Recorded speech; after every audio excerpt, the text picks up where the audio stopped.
1970 napunta pa sa bahay nito si dating Pangulong Marcos. Meron pa kasing convention sa loob at naimbitahan po siya para maging panaon panangal. Ito po yung tinatawag natin na tipikal na Ilocanong bahay. Kasi makita po natin itong bahay kagawa po sa tisa. Kasi ang Luna La Union, madami po sa produksyon nito. Aakit po tayo sa bahay dahil ito nga po ang museum, ngunit sa volada lamang po tayo dadaan. Ang volada po na ito, ang pasilyo sa loob ng bahay na dinadaanan ng ating mga aliping sa gigilid doon. Kung matatandaan po natin, tayong mga Pilipino, meron pong dalawang uri ng aliping. Ang aliping sa gigilid at ang aliping na mamahay. Ang aliping sa gigilid po, sila yung mababang uri ng aliping. Wala po silang sariling ari-arian, pwede po silang ipagbili ng may-ari ng bahay.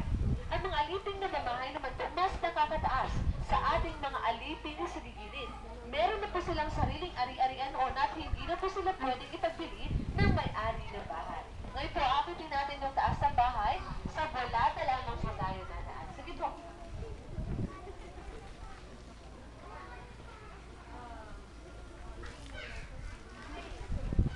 Volada. Sa bolada lang, dahil tayo alipin sa gigilid. Sige, gili. Wala tayo. Kaya nga.